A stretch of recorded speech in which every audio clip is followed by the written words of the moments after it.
Hello students, आज हम history के next chapter nationalism in India की स्टडी करेंगे, उसका रिवीजन करेंगे। इस चैप्टर को हम 5 टॉपिक्स में स्टडी करेंगे, जिसमें से फर्स्ट टॉपिक है the first world war, Khilafat and non cooperation. Second topic is differing strands within the movement. Third topic is towards civil disobedience. Third topic में 3 सब टॉपिक भी हैं। फर्स्ट सब टॉपिक है the Salt March and the civil disobedience movement. Second sub topic है how participants saw the movement. And third sub topic है the limits of civil disobedience. इस chapter का fourth topic है the sense of collective belonging और fifth topic है conclusion. तो आइए इस चैप्टर की स्टडी हम लोग शुरू करें।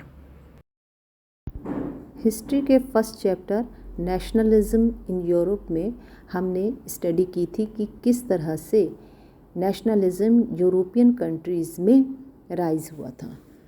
अब इस चैप्टर में हम इंडिया में नेशनलिज्म की ग्रोथ की स्टडी करेंगे। अगर हम इंडिया में देखें तो नेशनलिज्म का राइज इंडिया में ब्रिटिश रूल के अगेंस्ट स्ट्रगल के रूप में हुआ। जैसा कि हम जानते हैं कि ब्रिटिश रूल के अगेंस्ट अनेक लोगों ने अलग अलग टाइमों पर स्ट्रगल किया, लेकिन इंडियन पीपल को ब्रिटिश रूल के अगेंस्ट स्ट्रगल में ऑर्गेनाइज करने का काम अगर किसी पॉलिटिकल ऑर्गेनाइजेशन ने किया था तो वो थी कांग्रेस। कांग्रेस ने महात्मा गांधी की लीडरशिप में देश में डिफरेंट सोशल ग्रुप्स को ब्रिटिश रूल के अगेंस्ट स्ट्रगल में ऑर्गेनाइज करने का काम किया और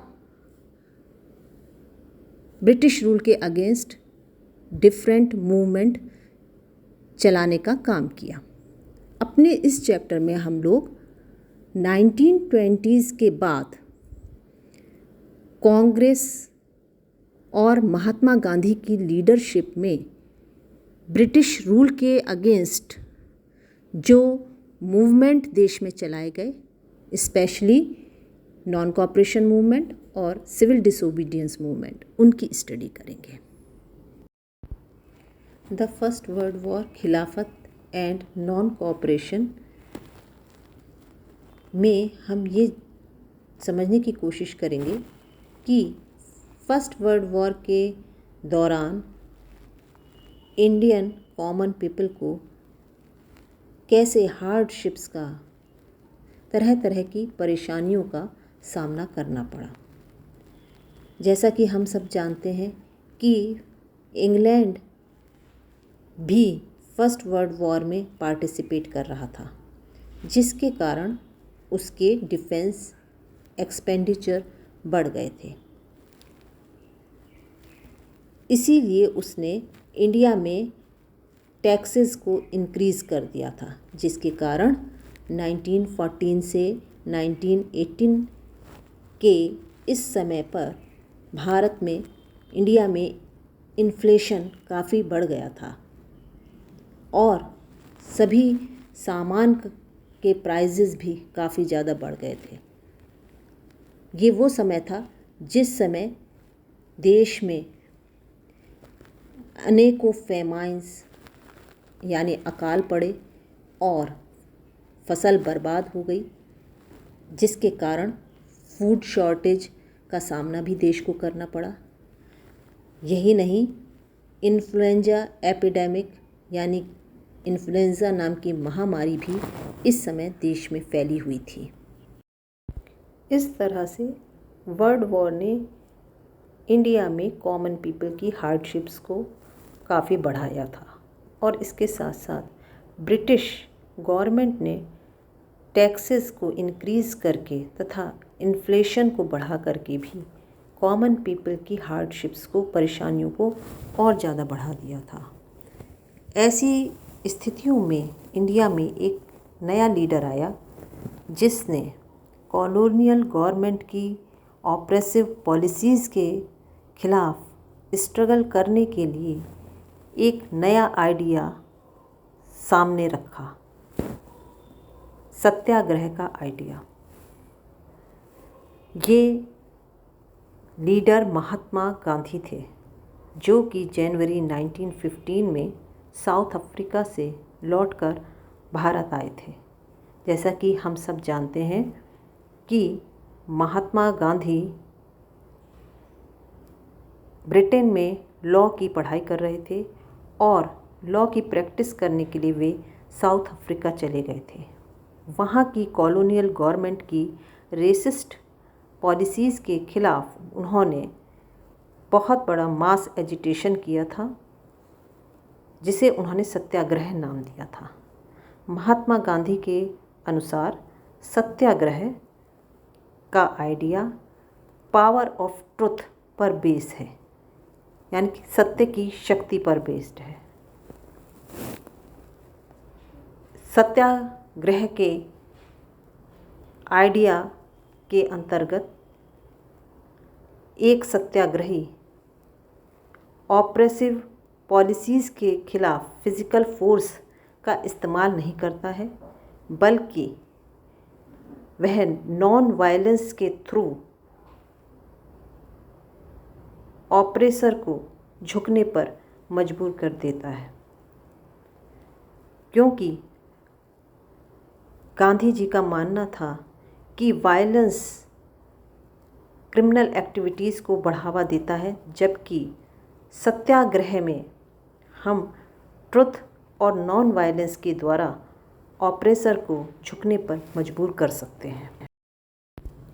इंडिया में गांधी जी ने 1916 में अपना फर्स्ट सत्याग्रह पीजेंट्स के सपोर्ट में बिहार के चंपारण में ऑर्गेनाइज़ किया था।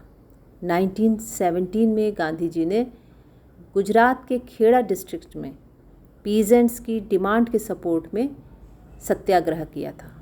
इसके बाद 1918 में गांधी जी ने अहमदाबाद में कॉटन मिल वर्कर्स की डिमांड के सपोर्ट में सत्याग्रह किया था। एग्ज़ाम के हिसाब से हमें ये पता होना चाहिए कि गांधी जी ने अपना फर्स्ट सत्याग्रह कहाँ ऑर्गेनाइज़ किया था। इसके अलावा गुजरात के खेड़ा का सत्याग्रह और अहमदाबाद में जो सत्याग्रह किया वो किस ईयर में किया था, ये हमें मालूम होना चाहिए। इसके अलावा गांधी जी कब इंडिया आए थे, किस ईयर में, और सत्याग्रह का आइडिया क्या था, ये सब एग्ज़ाम के हिसाब से काफ़ी इम्पोर्टेंट क्वेश्चंस हैं। 1919 में ब्रिटिश गवर्नमेंट ने इंडिया में नेशनलिस्ट लीडर्स की पॉलिटिकल एक्टिविटीज़ पर रोक लगाने के लिए रॉलेट एक्ट नाम का एक्ट लागू करने का इंडिया में डिसाइड किया।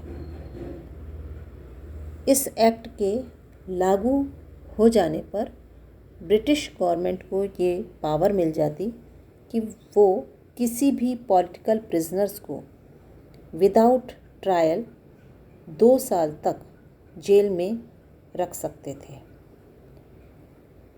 इस अनजस्ट एक्ट के विरोध में 1919 में गांधी जी ने पूरे देश में नेशन वाइड सत्याग्रह लॉन्च करने का डिसाइड किया। इंडिया के डिफरेंट सिटीज़ में रैलीज़ ऑर्गेनाइज़ की गई इस एक्ट के विरोध में। वर्कर्स ने स्ट्राइक की, शॉप्स को बंद कर दिया गया। इधर ब्रिटिश गवर्नमेंट ने गांधी जी के दिल्ली में एंटर करने पर रोक लगा दी। अमृतसर में कई लोकल लीडर्स को गिरफ्तार कर लिया गया। अमृतसर में पुलिस ने एक पीसफुल प्रोसेशन पर फायरिंग की, जिसके कारण वायलेंस फैल गई और मॉब ने bank, post office, railway station पर अटैक कर दिया। अमृतसर में वायलेंस फैलने के कारण मार्शल लॉ लागू कर दिया गया था और 13 अप्रैल को जलियांवाला बाग इंसिडेंट हुआ, जबकि अमृतसर में जलियांवाला बाग में बैसाखी के पर्व के लिए बड़ी मात्रा में लोग इकट्ठा हुए थे। वहाँ पर कुछ लोग रॉलेट एक्ट का विरोध करने के लिए, प्रोटेस्ट करने के लिए भी इकट्ठा हो गए थे। इसी समय जनरल डायर ने जलियांवाला बाग में एंट्री की और वहाँ के सारे एंट्री पॉइंट को बंद करके पुलिस को क्राउड पर फायरिंग करने का आदेश दिया, जिसमें हजारों लोग मारे गए। जब जलियांवाला बाग इंसिडेंट की खबर देश में फैली तो बड़ी मात्रा में वायलेंस देश के बहुत सारे सिटीज़ में फैल गया। लोग सड़कों पर निकल आए, उन्होंने पुलिस पे साथ मुठभेड़ की तथा गवर्नमेंट बिल्डिंग्स पर अटैक किया। इस तरह से देश के डिफरेंट सिटीज़ में वायलेंस फैलती चली गई। वायलेंस फैलता देख महात्मा गांधी ने सत्याग्रह को कॉल्ड ऑफ करने का निश्चय किया। जिस समय कांग्रेस ने 1919 में रॉलेट एक्ट के विरोध में गांधी जी के लीडरशिप में नेशन वाइड सत्याग्रह लॉन्च किया, ठीक उसी समय मार्च 1919 में मुस्लिम लीडर्स मोहम्मद अली और शौकत अली ने बॉम्बे में खिलाफत कमेटी फॉर्म की थी। जैसा कि हम सब जानते हैं कि फर्स्ट वर्ल्ड वॉर में जब ब्रिटेन अपने अलाइज के साथ जीत गया तो उसने ऑटोमन एम्पायर टर्की को एक हार्श पीस ट्रीटी साइन करने के लिए मजबूर किया था। ऑटोमन एम्परर, जो कि इस्लामिक वर्ल्ड का स्पिरिचुअल हेड होता था और जिसे खलीफा कहा जाता था, उसे मजबूरन इस हार्श पीस ट्रीटी पर साइन करना पड़ा था, जिसका विरोध पूरे वर्ल्ड के मुस्लिम्स ने किया था। इंडिया के मुस्लिम्स ने भी इसका विरोध किया और मोहम्मद अली और शौकत अली ने बॉम्बे में खिलाफत कमेटी फॉर्म की। अब ब्रिटिशर्स का विरोध करने के लिए मोहम्मद अली और शौकत अली ने गांधी जी से एक यूनाइटेड मास नेशनल मूवमेंट शुरू करने के लिए डिस्कस किया। गांधी जी ने भी ये माना कि नेशनल मूवमेंट में ब्रिटिशर्स के खिलाफ हिंदू और मुस्लिम यूनिटी की ज़रूरत है। इसलिए गांधी जी ने 1920 में कांग्रेस के कैलकाटा सेशन में दूसरे लीडर्स को कन्विंस किया कि हिंदू और मुस्लिम दोनों को यूनाइटेड रूप से स्वराज और खिलाफत के सपोर्ट में एक मास नॉन कोऑपरेशन मूवमेंट चलाना चाहिए। दिसंबर 1920 में कांग्रेस ने नागपुर सेशन में नॉन कोऑपरेशन मूवमेंट लॉन्च करने का निश्चय किया। गांधी जी ने इस सेशन में बताया कि नॉन कोऑपरेशन मूवमेंट में इंडियंस को civil services, courts, legislative councils, government schools, foreign goods, इन सब का बॉयकॉट करना होगा तथा ब्रिटिश गवर्नमेंट ने जिन लोगों को टाइटल्स अवॉर्ड किए हैं उन्हें उन टाइटल्स को सरेंडर करना होगा। महात्मा गांधी ने अपनी फेमस बुक हिंद स्वराज में यह लिखा है कि इंडिया में इंडियंस के कॉपरेशन के कारण ही ब्रिटिश रूल इस्टेब्लिश हुआ है। उनका मानना था कि अगर इंडियंस ब्रिटिश रूल को कॉपरेट ना करें, उन्हें कॉपरेट करने से मना कर दें, तो इंडिया में ब्रिटिश रूल कोलैप्स हो जाएगा और स्वराज आ जाएगा। महात्मा गांधी के इन्हीं विचारों पर नॉन कोऑपरेशन मूवमेंट बेस्ड था। अगर हम एग्ज़ाम के हिसाब से देखें तो हमें पता होना चाहिए कि नॉन कोऑपरेशन मूवमेंट कांग्रेस के किस सेशन में अडॉप्ट किया गया था। इसके अलावा महात्मा गांधी की फेमस बुक कौन सी थी और किन मुस्लिम लीडर्स ने खिलाफत कमेटी फॉर्म की थी और spiritual head of the Islamic world खलीफा कौन कहलाता था। ये सब क्वेश्चंस हमें एग्ज़ाम के हिसाब से पता होने चाहिए। जनवरी 1921 में नॉन कोऑपरेशन खिलाफत मूवमेंट शुरू होता है। अगर हम सिटीज़ में नॉन कोऑपरेशन मूवमेंट का रिस्पांस देखें तो हम देखते हैं कि हज़ारों स्टूडेंट्स ने गवर्नमेंट कंट्रोल्ड स्कूल्स और कॉलेजेस को छोड़ दिया, टीचर्स ने रिज़ाइन कर दिया, लॉयर्स ने अपनी लीगल प्रैक्टिस छोड़ दी और मद्रास को छोड़ करके सभी जगह पर काउंसिल इलेक्शंस का बॉयकॉट किया गया। फॉरेन गुड्स का बॉयकॉट किया गया, फॉरेन क्लोथ्स का बॉयकॉट किया गया। ट्रेडर्स ने फॉरेन गुड्स का ट्रेड करने से मना कर दिया। इस तरह से जब लोगों ने इम्पोर्टेड क्लोथ्स का बॉयकॉट किया तो इसका एक फ़ायदा ये हुआ कि इंडियन टेक्सटाइल मिल्स और हैंडलूम्स का प्रोडक्शन बढ़ा। रूरल एरियाज़ में लोगों ने ताल्लुकदार, लैंडलॉर्ड्स और ब्रिटिश गवर्नमेंट की ऑपरेसिव पॉलिसीज़ के विरोध में नॉन कोऑपरेशन मूवमेंट में हिस्सा लिया था। जैसे कि अवध रीजन में बाबा रामचंद्र जो कि एक सन्यासी थे, उन्होंने पीजेंट्स के मूवमेंट को लीड किया था।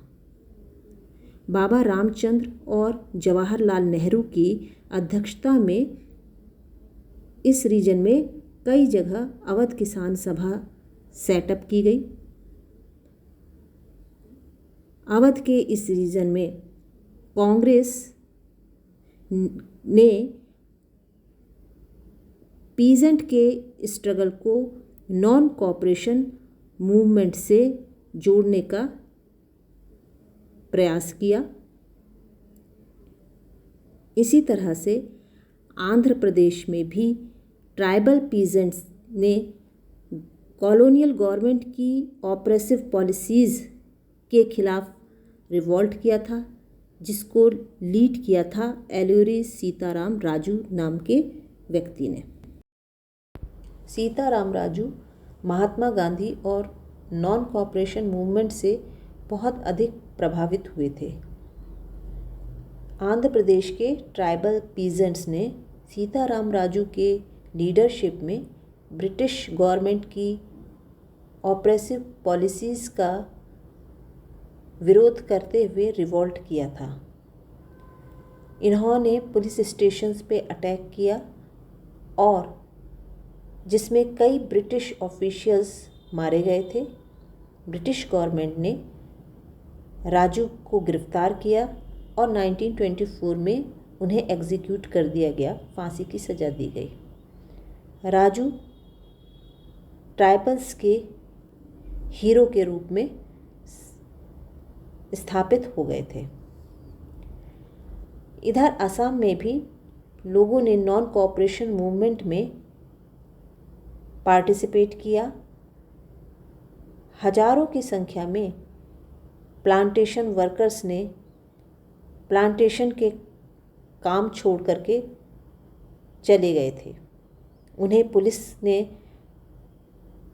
गिरफ्तार किया और बुरी तरह उन्हें पुलिस ने पीटा था। इधर 1922 में गोरखपुर के चौरी चौरा में एक इंसिडेंट हुआ, जबकि वहाँ पर एक पीसफुल डेमोन्स्ट्रेशन हो रहा था जिसका पुलिस के साथ वायलेंट क्लैश हो गया था, जिसमें कई पुलिस वाले मारे गए थे। गोरखपुर की चौरी चौरा की इंसिडेंट को सुन करके महात्मा गांधी ने नॉन कोऑपरेशन मूवमेंट को स्थगित करने का निश्चय किया, क्योंकि